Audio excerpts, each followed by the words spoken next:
So, Battlefield is back. So as you're all probably aware, 2 days ago, the Battlefield 6 trailer released. Generally, the reception was good. I mean, if we go onto YouTube, the like to dislike ratio is really good. Everybody seems to be happy in the comment section. Obviously, you know, people saying don't pre-order and this and that, which I'll get onto later because I do kind of find this like whole remember guys no pre-order thing a bit strange.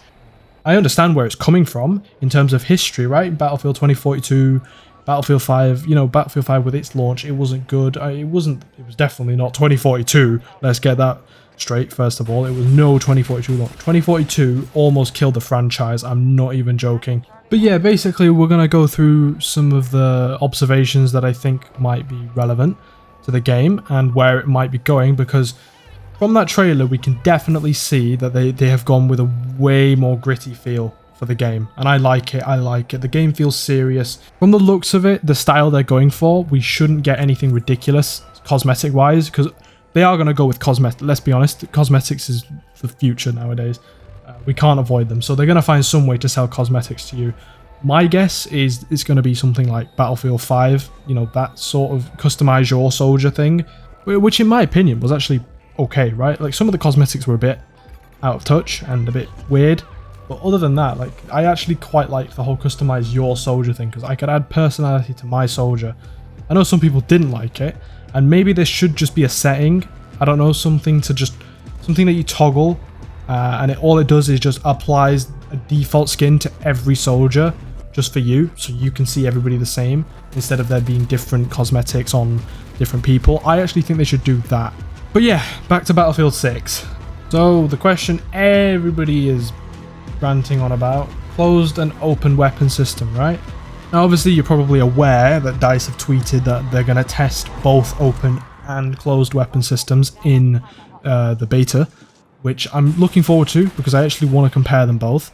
To be honest, this is a bit far-fetched and I have no evidence to back this up, but from my point of view, the reason why I think they're going for both systems, like, you know, programming both, is because it's going to be a Portal setting. And if they're smart, which I think they are, and I think they will listen to us, you know, you got to have some faith, right? Everybody's been shouting on about closed weapon system, closed weapon system. They'd be morons. They'd be absolute morons to not listen to people and to have the main mode to be open weapons, right? It just ain't happening. I can't see them doing that because it will piss off the community. Me personally, I actually don't care. I don't know why that's people's first priority for the game, open and closed weapon systems. Especially after things like 2042, right? I get why people are scared of open weapon systems because 2042 didn't just have an open weapon system, it had an open gadget system, which was just ridiculous because you had, right, so you'd have Angel, he'd go find himself a shitty little tower, and then he'd summon his little crate, and then he'd have infinite stingers for the entire game, and he could just sit on that tower, fire off as many rockets as he wanted. No need for teamwork, no need for resupply. So you'd have 7 or 8 people doing this a game. And the reason why I mention this is because I think every Battlefield game should encourage teamwork in one way or another, right? Vehicles, you know, blowing up other vehicles benefits your team. Snipers, spotting people, medics, reviving people. All of this benefits your team. And when person can do whatever they want on their own, take on a tank on their own, take out a chopper on their own, no teamwork needed, it kind of kills the game because the whole point of Battlefield is that you work together. Alright, good teams get rewarded, bad teams get punished. That's how it should be. Now, I'm not saying doing stuff on your own should be impossible, right? But I think Battlefield 6 just needs to find a balance between teamwork and being able to do stuff individually. But yeah, no, my point is basically, that shouldn't be your first priority. Your first priority should be, is the game good, right? I would rather have open weapons and a really polished, well-built game than closed weapons and the game be buggy and absolutely terrible. That's just my opinion though. But I definitely don't think it should be that high up people's priority. Now, moving on. Next thing that caught my attention in the trailer, or well, through most of the trailer, was the destruction, to be honest. If you compare this trailer to Battlefield 2042 trailer, they showed us way more destruction and I guess levolution compared to Battlefield 2042, right? Battlefield 2042's trailer, I don't know why we didn't see this sooner, to be honest. It didn't really show us much at all. Even the reveal trailer didn't show us much of the destruction compared to this. This trailer, they seem to be parading Levolution around, and I'm excited because destruction is another thing that makes a Battlefield game great. You know, we had the skyscraper in Siege of Shanghai in Battlefield 4. Everybody loves that. I mean, it's iconic. It's like the first thing. Even though it does technically make the map worse, people love it. And everybody loves watching it fall, to be fair. It never gets old. So yeah, I'm hoping I'm right. Because I would be really upset if the game launches and we've got literally no choice for Levolution at all. Now, another thing that caught my attention was naval combat. We saw it in the trailer. Amtracs storming a beach and soldiers storming the beach with them, and I think that should hopefully be a hint towards maybe some naval combat to some degree. It could just be a simple conquest assault map or something like that, and naval combat will come later. I don't think naval combat is that important on launch. I think it would actually be better as a DLC, and the reason I say this is because when you include naval combat in a game, whole different sector to model in terms of vehicles, balancing, all of this they've got to do and add that onto the main game on launch. I am personally, I would rather they just leave it out if they need. If it's there on launch, happy days, right? Happy days. But if they need, I am perfectly fine with them to just leave it out and focus on the main game, the core gameplay. Because getting the core gameplay right, in my opinion, should be everybody's first priority. Now, if you've seen the leaks, you'll already know that core gameplay is actually much better already than 2042 ever was on launch. Obviously, I can't show any leaked footage because I'll get Thanos snapped off YouTube. And another thing I noticed is that they kept giving us a lot of close-up shots of like just faces, right? Now, my theory for this is they're actually showing us campaign footage as well. And I mean, in my opinion, from a you know, logistics point of view, it's actually really easy to do that because if it's already a cutscene in the game, doesn't really take much money to just throw that into the trailer and, you know, call it a day, right? And I think these are going to be our main characters, and I'm not going to lie, one of them looks really, really shockingly similar to Jack Culver. You won't remember that name at all, but he's one of the stupid elite characters from Battlefield 5. He was one of the cosmetics. I can't remember how much he costed, but I think it was like £7. But yeah, no, that's just like some side observation I made. I thought it was quite funny when I noticed it at first. I mean, it's not really a big deal if they reuse his face and, you know, mash it up a bit. I personally don't care, but I know there might be some people out there who are going to be like, oh no, they're lazy. Oh no, lazy DICE, don't buy the game. Anyways, to the point of the video, and to wrap this up, to answer the question, should you pre-order? The answer is really, short answer is, it's up to you, mate. It's genuinely up to you, okay? Don't let these people online tell you how you spend your money, because honestly, it's your money. Did they give you that money? No, they didn't. So I don't have the right to tell you if you want to pre-order or not. They don't have the right to tell you if you want to pre-order or not. DICE doesn't have the right to tell you if you want to pre-order or not. Nobody has the right except you. You choose if you want to pre-order. Do not become a slave to, I don't know, a YouTuber. Don't become a slave to them. Don't become a slave to somebody's opinion. You think for yourself. Do you like the game? If you like the game, pre-order it. Go for it. Have some faith. Don't like it, if you're scared from Battlefield 2042, completely fine. Your choice, don't pre-order it. I think that's the best take on this, because I genuinely don't understand why people are trying to shove this down people's throats. No, don't pre-order. Oh, you're the reason why your AAA games suck these days. It's because of people like you. You give into corporate greed. It's their money, man. You can't tell them what to do. Simple as. You just can't. Right? They want to buy it. They buy it. If it's bad on launch, that's their fault, right? They live the consequences of that. And if it's good on launch, they also live the consequences of that. So it's their choice.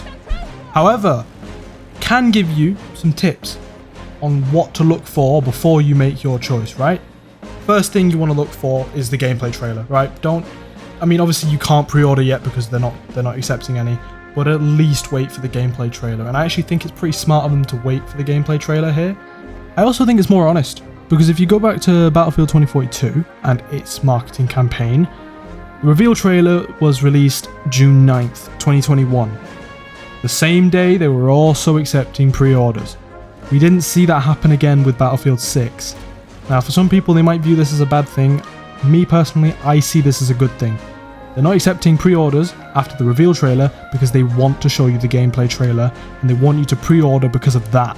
Because hopefully the gameplay trailer is what impresses you. Or at least that's my theory, right? I mean, it is a bit of an optimistic theory. I'm sure a pessimist would just be, you know, oh, it's a coincidence or whatever. I like to think that if Battlefield 6 was genuinely bad, their resort would be to milk as much money from pre-orders as possible, right? And the way they do that is good marketing, which is what they did for Battlefield 2042. Everybody loved the trailers. They loved the gameplay trailers, even though the gameplay they showed wasn't actually that much. There wasn't that much to it. It was really basic gameplay they showed. They just put some good soundtrack over it and it sold people somehow. But yeah, no, for Battlefield 6, they're not accepting pre-orders yet, and I think that's a good sign. I think it's honest of them because we've not actually seen any gameplay yet. So for them to not allow us to pre-order before seeing gameplay, I think that's really honest of them, and I think you should take that into account before you pre-order, because it shows that they're not trying to milk money from the reveal trailer, which means they're not desperate. They're not desperate, and that's a good thing. Now, another thing I'd like to bring up, and I've already said this before in previous videos, which you should probably go look at anyway, just watch out for the big YouTubers. I know they've all played this game already. They probably played it recently. They're all getting invited to some big party, you know. Obviously, I'm not invited to it because I'm not big enough. But yeah, they're all getting invited to this big party, right? You've got to be careful with these big YouTubers. They're back. They're preaching about Battlefield 6. They will sell you this game because this is their channel. And again, like I said, I've said this before, nothing personal on them, right? They are trying to make a living. They're trying to make their money. They're trying to keep their channel alive in a world where Battlefield sucks and nobody cares about Battlefield, right? There are a few YouTubers that you could probably trust. I would stick to the smaller YouTubers, okay? The smaller, you know, obviously small YouTubers, they're a bit more volatile because they might not upload. I mean, my upload schedule's, it's insane, right? You want to go for somewhere in between, and you want to make sure they're not in that DICE partner program or, you know, content creator program that all of the big ones are in. Because if they are, their hands are tied, right? Their hands are literally tied. They cannot diss the game. They cannot speak against the game properly. They have to basically suck up to DICE. They are basically DICE's bitch if they sign that agreement, right? If they haven't, you can trust them. Most likely you can trust them, right? They will give you good information because they don't want their reputation being absolutely tarnished for trying to sell you a game that was bad when they played it. Now the downside to this is, well, the smaller YouTubers aren't going to have played the game, right? Now obviously with this whole Battlefield Labs thing, that's a different story, but even then, even if you've played it or you haven't, you can't talk about it, right? Nobody can talk about it. So that again is a different story altogether, right? But at least the smaller YouTubers will call out bullshit when they see it, and they're not afraid to. And a good example of this, you can find examples everywhere, but personally my favorite YouTuber for Battlefield news is Ghost Gaming. I am going to name drop him here because I actually do respect him. I think he is probably the best source for news that you can go for Battlefield 6 and for Battlefield 2042. He was not afraid to call out BS. And that is a sign of a good YouTuber, right?